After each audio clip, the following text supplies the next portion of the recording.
All right. Smart Home Pavilion, International Housewares Association. Woo! Yay! All right, this is gonna be fun. We got 2 people up on stage now, because I don't count. I'm just the moderator. So we have Sona Patadia Rao. She's the Director of Design Research at Lunar McKinsey Design. And Wyeth Augustine Marcial. He doesn't say who you're with. Who are you with? Also with also with them. Okay, Yep. sorry. Same. Usually they list it out. Yeah. So we are here today to talk about the connected home and the consumer. Everybody loves consumers. Everybody wants to know what consumers want. By the end of this discussion, people will know exactly what consumers want and exactly what form and exactly how Sure. much, right? We're getting that That's the specific. idea. Very Price specific. points and everything. Everything. Right? Awesome. Everything, yes. No, why don't you each talk a little bit about what you do Sure. and how that relates to the connected home and the consumer. Sure, absolutely. So we're both part of a consultancy, design consultancy called Lunar, part of also McKinsey Design. And so we work with lots of different folks to really help dig at what people need, plus designing product for them. And so my role on a regular basis is going out and trying to help solve for some of what people are looking through qualitative research versus just quant. So instead of looking at large numbers of people, I try to dig at specific people Yeah. to really understand what their underlying needs are. Gotcha. And so finding solutions for them. Okay. that way. Right. Yeah, and as a designer with Lunar, we go into homes and ask people kind of like what are the actual pain points with things they're trying to use and trying to use well. And so by being in someone's home and seeing them interact with this, we get a real understanding of how we could potentially improve the experience. And from that, take those learnings and synthesize them and turn them into ideas and test them with concepts and eventually develop products that are on the market today. So let's just blow this out. Yeah. What do consumers want? That's a big question. I'll narrow it down. What do consumers want in the connected home? I think it's less about what they say they want and what they actually need. Sure. And that's what we need to learn, right? Okay. So it's not just about what they say, like, hey, I need something to warm my coffee cup, or I need something to tell me my temperature or help me better set my temperature. It's really looking for what's missing in their daily lives with what they've got Okay. to try to find what we can actually fulfill from a need perspective, from a product perspective. Okay. So it's less about specific needs. I think everybody's looking for something to make their life a lot easier. Somebody's looking for ways to be more efficient in their home and ways to really guide the process and progress of what they're doing. Okay. Right, and how can we make products and technologies that do that for people instead of ask them to kind of input those things and try to do it themselves? Like, how can we build a seamless experience through all of their life, really, to make everything work better together? So one example is someone looking for the weather, and Yeah. the whatnot tells them what the weather is. Go ahead. Tells them what the weather is for where they're at right at that moment, not where they're actually going. Yeah. And so wouldn't it be great if the phone or whatnot is actually talking to you about what is coming up for you versus just what is right there and right then? Right. And really try to help you plan a little bit better around all the things that you're doing differently instead of having to go in and type manually, I'm going here, what's the weather here? Or ask specifically those questions in a smart and connected home. I want to backtrack for just a second because something you said was intriguing, which is the gulf between what consumers want, say they want, and what they need. Correct. How big is that gulf? It can be quite large. Okay, yeah, that's what. Yeah, so, and then does definitely. it fluctuate based on the kind of thing? Are there some broad things that you're seeing, or like the think- weather's a good example, but Yeah, I think it's hard to specifically say what you want. So that's where going into people's homes, watching what they're doing, not only what they're doing around the specific topic you might be there for, but also what are they doing in just their whole life, right? Really trying to understand it because there's connections between all of those pieces that we may not be making by asking them what they need. So I want a nicer water cup. I want one that won't sweat. And I want one but why? So dig deeper at the whys and really try to understand what's driving that need, because it may not be just answering that needs question. It may actually be driving at why do they need that in the first place and kind of working backwards. So when you go and talk to people, it's really about finding kind of the whys and asking and driving deeper at the questions that we're looking for, which is so important to helping bridge the gap. gotcha. Right, and I'd say, so people might say they want a better phone or a better control point for their smart home, when what they actually need is something that can really bring everything together and do it for them. So instead of designing a better phone, we need to look at it in a different way and say, how can we better control the whole system? And maybe it's not a phone, maybe it's through your voice, but maybe it's something else. Okay, so I assume you're asking to go into these people's home? You don't just show up. Yeah. That's Is that the window? Yes. Writing We notes? are definitely we are finding the people that we're looking for, and Yeah. there's often criteria that we're building based on what we're there looking for. Yeah. So it's not just anybody, anytime. There are specifics that we go to based Sure. on the fact that we can't go to 500 homes, right? And that's not the basis of what we're So how are you finding people adopting kind of the connected home? Are they Yeah. going like, I'm going all in, and they go to Best Buy or like Home Depot, and they just like are blink, blink, blink? That you would know, be just, like, amazing down for a the lot aisle? of people here, Or probably. how are they approaching it? But the biggest thing that people are doing is we're finding it based on life stages, right? So I'm remodeling my home. Now I have this great opportunity to buy something new, and now what's out there? So really saying, hey, I'm going to remodel. I'm going to get a whole new HVAC system. Maybe I don't need my old thermostat, but I'm actually going to go see what's out there. I've heard a lot of hype about this. And that's when they're triggered to buy something. Less likely, if there are no changes in their home, that they're just going out and buying all these products. And so it's life changes or life stages and life changes that seem to trigger some of these. It's also gifting. Wyatt has a An Amazon Echo. Yeah.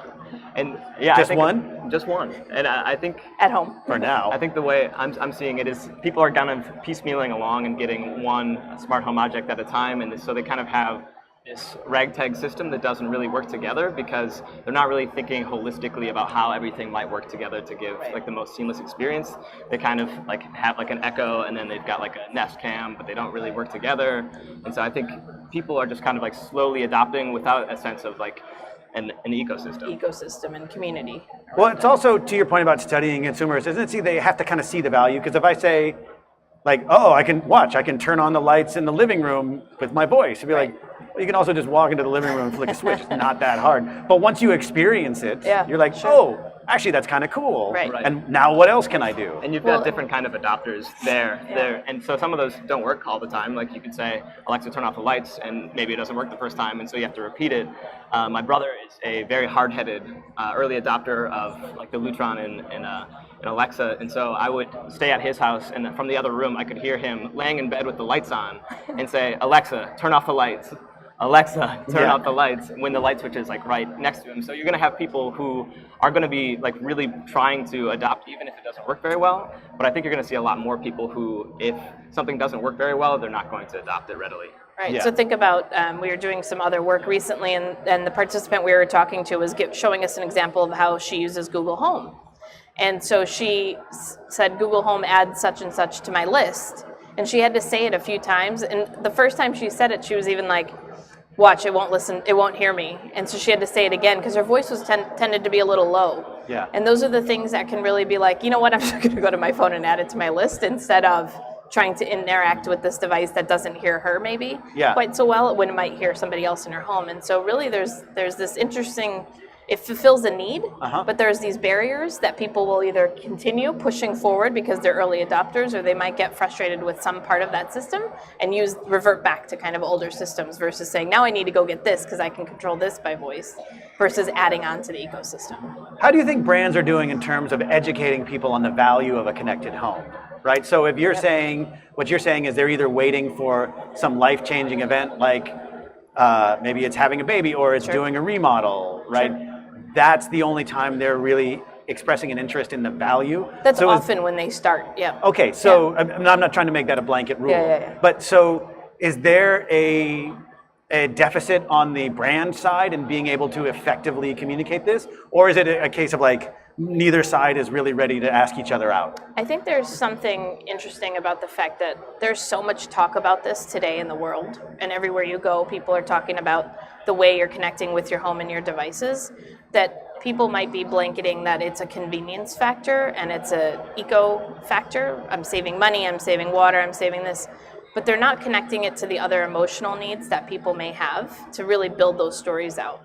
Right, and there are brands that are doing that very well, so I don't mean to say nobody's doing it, but really tell me, why does my whole home why should it be connected? Yeah. What else am I getting from this besides it's supposedly easier to turn off a light switch, or I can change my temperature from my phone or tell my things, but I have to tell it 3 times before I do it, right? So telling a bigger story about why this can really work better together and trying to hit on consumers' emotional needs versus just the functional needs of ease, convenience, eco, and Right. being sustainable. Yeah, with a truly connected home, what you're really getting is more kind of power and control and more personalization around like everything within your house, whether it's temperature or it's lighting or it's music. It's really the goal is to make like a most like home feel like most yours, most under your control, your willing. And less robotic, right? So right now when you're asking a system to tell you to do something for you, you have to ask it in a very specific way, Yes. which is not natural to how you might communicate in your home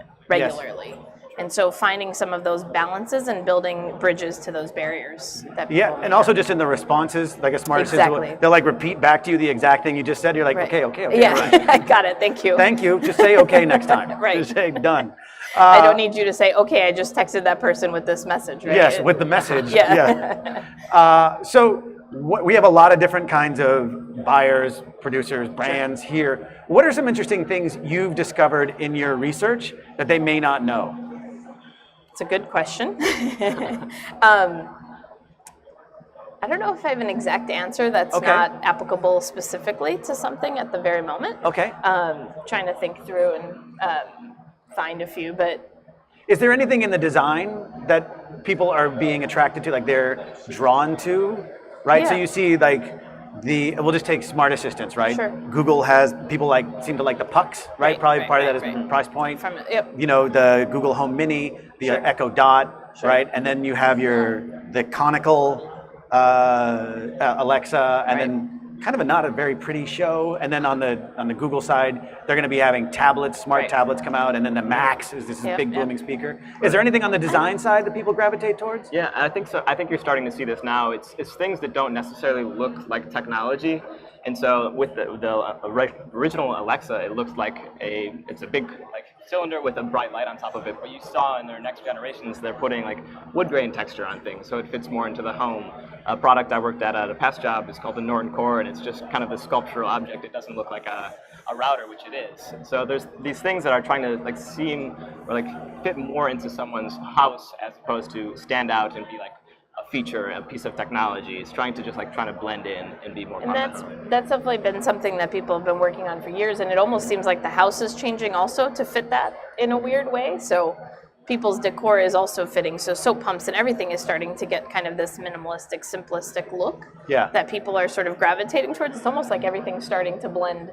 Yeah, and together a I think a bit. really good example is I think it's the Samsung Frame TV, where when it's not on, you take a picture of your wall, and so it looks like it's just a clear window. It's just like to your wall. camouflage. Yeah. Exactly. So it's completely seamless and like gone when you're not using it, but it's a TV when you are. So things Right. that really blend into a house, I think you're gonna start seeing more and more. Interesting. That's a lot of discussion we've had over the past few days here has been around standards. How much are people aware of that, either consciously, right? Like, are consumers aware that if they buy an Alexa, they're going to be in the Amazon ecosystem? Yeah, that's a Are good they question. aware of that, or is it and a follow-on to that is that preventing them from buying? I don't think people are yet aware, and that's something that we were thinking about and kind of talking about, was that people are really not there yet, knowing that it's either a Mac or a PC, right? Yeah, Like, yeah. what are you getting at? I don't know that people are understanding yet that things they pick have different impacts and different influences, partially because a lot of people are getting some of these devices as gifts, or Yeah. my energy company is giving me this thermostat for nothing, right? If I have them install it or if I do something with them. And so they're not really connecting these in any other ways at the Yeah. moment. And so that's going to become a challenge later when they may want to connect their home even further, when they've got some disparate devices. Now they have to maybe revise and rebuy something. That's going to be a challenge for people. Yeah. So they're not really thinking holistically. Yeah, and so people aren't aware, but there is like a 3-horse race really. It's Google, Amazon, and kind of Apple. They've kind of fallen down a little bit, but they still have the same opportunity. But I think they're playing relatively nice right now. But I think in the future you're going to see kind of 3 divisions, and products are going to fit, I think, pretty firmly into one of 3. And so I think in the future that is going to be the way things kind of settle out. Yeah. Yeah, interesting. So also in terms of that, like, because it seems like you're also subdivided not just on those three, right? But then when you get into the individual appliances, Right, they don't exactly. play nice with each other. That's and again, that's a correct. theme that's been recurring this weekend Yeah, here. absolutely. How much of that At is a some point. barrier to people? I don't think people know it yet. Okay. That's the thing, right? So Yeah. they're remodeling their kitchen. They want to get something new. They're getting a smart fridge or smart any other appliance. They don't know yet that that should or could connect to the rest of their home. And even if they do, they're not completely making the connections because those decision-making points are very different than a thermostat, Yes. right? And so it's based on capacity, size, style, look, all of these other things that really you aren't thinking completely about when you're buying something that's living on your wall in a hallway. I think they're not making all of those holistic connections yet, based on the fact that people aren't thinking of this as an ecosystem in their home. Right, that's a good point. I think when you're buying a fridge, you're thinking about buying a fridge and the specifics about that. So you're Right. talking capacity and like whether or not it has a freezer or whatever. Right. But what you're really buying is like something that could also slot into your home and make it a seamless experience. Right. So I agree that I don't think people are looking at a fridge as like necessarily a smart home addition. They're looking at it as still a fridge that isn't necessarily smart if it doesn't It connect to cool everything stuff. else. Yeah. Right. Right. So, is there anything that surprised you in the research that you've conducted? Like, did you go in with a certain assumption, like, oh, people are going to do this, and then it went like completely cattywampus in a different I mean, direction? that often happens in anything we're researching, is that you go in thinking that something specific is happening. So, for example, at Lunar, we worked with Ecobee on the first sort of Ecobee 4. Yeah. It was their big trigger and changeover from their older system. And what we learned from that was that originally the device, you did everything on the device itself. So you signed up, you did all these things, and what we realized is that people don't want to do that. So Right. they wanted to do it on their different opportunities. So they want to sign up on their computer, they want to adjust temperature on their thermostat, check weather, do some of those basic things, and set schedule on their computer. So really what we learned is that people don't want to be fully abruptly forced to do everything in one place, but they want some opportunity to use the other technology they have in their life to really help balance where information lies and where information really balances out.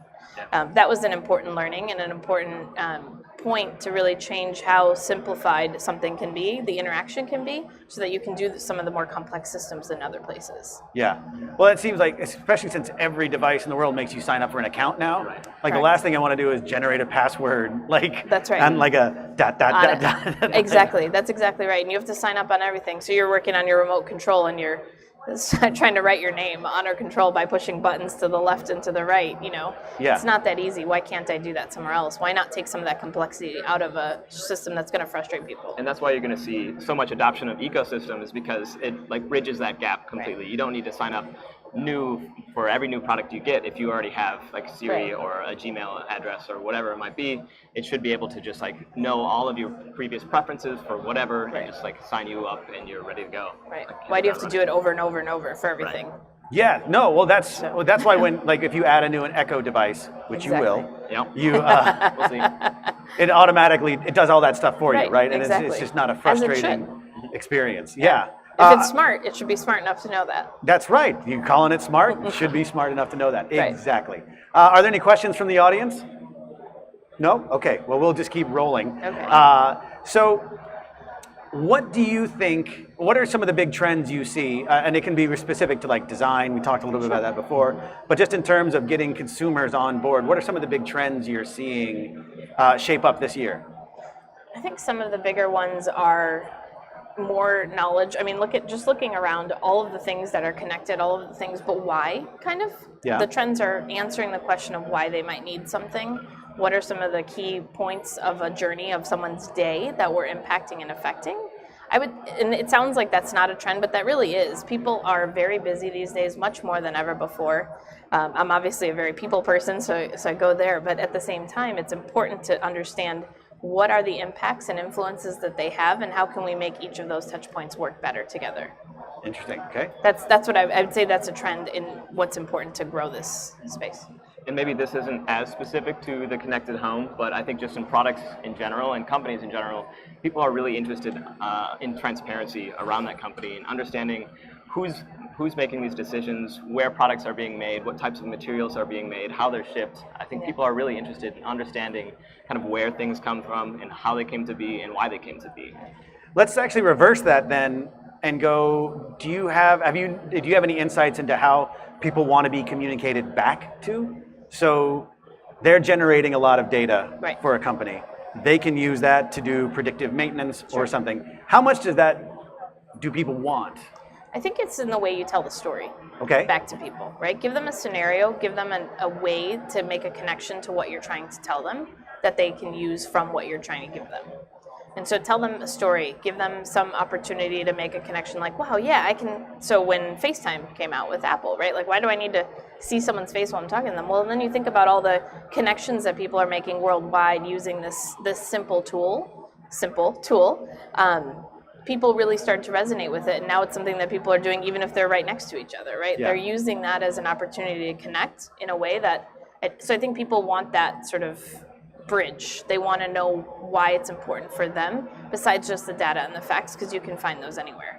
But why, again, the deeper why and storytelling is really Yeah, important. and I think we're at an interesting point with that, where companies, especially like Google and Amazon and Apple, are showing kind of like how much they kind of know about their consumers that use their products. Right. One particular example is if you have an event like in your like Google Calendar, your Google Maps will say, hey, traffic is bad right now, you should leave now to get there on time, without having to input that. So they're kind of like showing a reveal a little bit about how much they know about consumers. And I think that's something that might take people aback at first, but I think you're going to see it more and more regularly with when things sync together, that they're going to be able to communicate back that, hey, we know that you have an event on Friday, might you want to go grocery shopping and plan for that now? Yeah. That kind of thing. So that's not the first time you've brought up storytelling, right? And stories. So if you're a brand out there and you have a connected device, what's the best way to, I'm not going to say way, what are the channels to best reach people to tell that story, right? Is it in packaging? Is it in TV commercials? Is it in Snapchat stories? You know what I mean? Like, what are the ways that people social want to media be? is a huge pull right now for a lot of people. They're seeing things, they're seeing them being used. So I think there's a lot of brands that are already using social media to help push and pull their product through. I think that's an important way for people to feel that they're connecting to the actual product, because they're seeing it in something that they regularly do versus just an advertisement. I think in the store as well, telling a story or just even talking to people without a box, like finding a way to really make a connection. So you go into an Apple store and you don't see boxes of products everywhere. Right. You really start to see the product and you can play with it and you can really understand it. Well, the more and more that's happening more and more, right, and at retail. So people are looking for different ways to be communicated with, and that's social media, that's retail that isn't traditional retail maybe, that's really bringing people into being curious about what's out there. Okay. Yeah, it's really everything, and I'm more of product than Sona, so I'm always thinking products. But I think you mentioned the packaging, like everything about that can tell a story, and kind of like the foundation behind the company. If everything you get in the package is recyclable and it's like shows you steps on maybe how to reuse it for something else, you're kind of telling that story of like what a company is about. So it's really everything from like marketing all the way to like when someone actually gets the product and the package the product comes in. All right. Well, I think that's a great place to end. Thank you Awesome. so Thank much you for very being a part of much. this today. Big round Thank of you. applause, please, for our guests. I'd walk behind to turn off. Oh, I think you're off. Okay.